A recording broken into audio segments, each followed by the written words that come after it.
The result of this fluidity has been for some scholars in the modern world to believe that the Greeks really lacked what we would call faith. And I think this is an important misunderstanding that we're going to have to address. There is a clear distinction between faith, which is a matter of what is in the heart or in the head, and religion, which is a matter of how one practices, how one performs in relation to one's notion of faith and of the rest of one's community. And so I'd like to begin this part by talking about what the Greeks actually do in their religion and postpone for a moment the question of what they believe.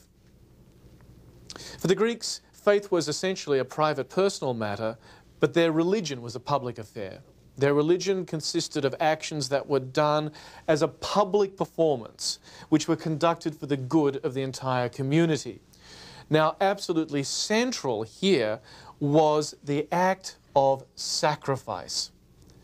The core of Greek religion was the single act of slaughtering an animal on behalf of the gods. Now, probably the reason for this was that it bound together the entire community. At some deep level of psychology, there is a link between violence and the sacred.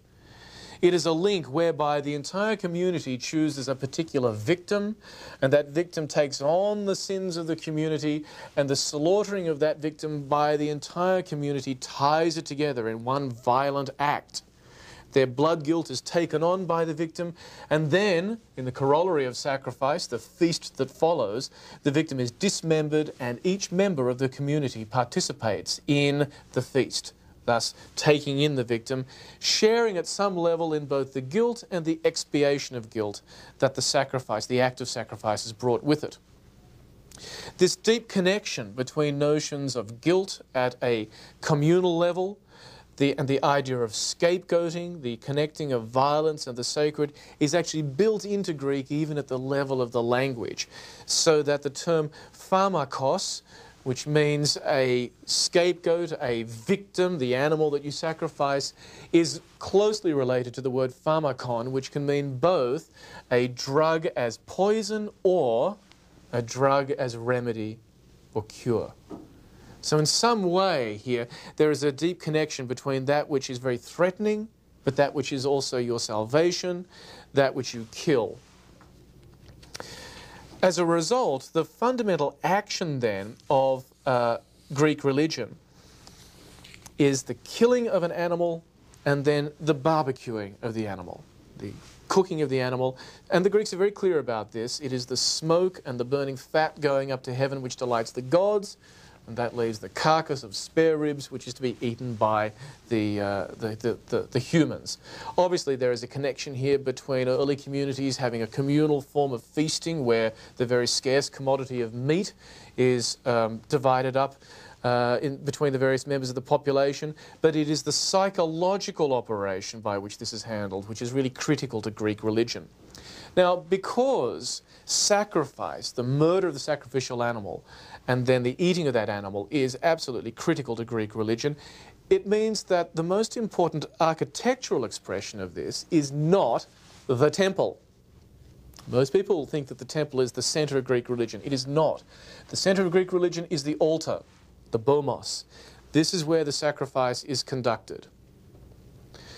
The temple, the naos as it's called in Greek, is simply a large box which will contain probably a statue of the god or goddess. If the statue is man-made, it will be called an agalma, and the Greeks are very clear that such a statue is not itself divine. It is merely a man-made approximation of the god or goddess.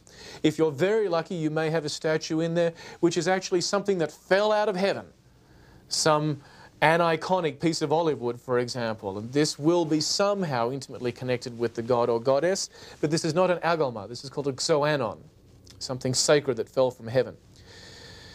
But even so, the fundamental architectural expression of Greek religion remains neither the statue nor the temple, but the altar. In fact, it is possible to find sanctuaries to the gods that contain in them altars, but no temples, no statues of the gods. You have one in Athens, for example, in the corner of the Agora. an altar to the 12 Olympian gods, but no temple to go with it and no images to go with it. And if you go to Olympia, one of the greatest sites, one of the greatest religious sanctuaries in all of Greece, the centre of the Olympic Games, today you will see a huge temple of the 5th century built in honour of Zeus that contained a glorious statue of Zeus designed by Phidias. But what lay in front of that and was in fact the emotional heart of that sanctuary was not the temple, but rather a large ash heap that had built up over the centuries, ashes of the sacrificial victims that had been slaughtered and burnt in honour of Zeus. So it is sacrifice. Sacrifice first, second and third in terms of understanding Greek religion.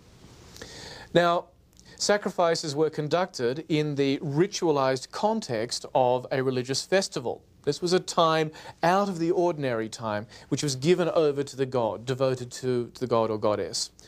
And so we have, in fact, from the Greek world, many religious calendars which explain how the year is to be divided up, not in terms of weekends and weekdays, but rather in terms of religious festivals. And many of the communities of Greece, particularly the small communities, had their calendar dictated by the festivals in honour of their gods and goddesses. So most of these festivals in origin are seasonal.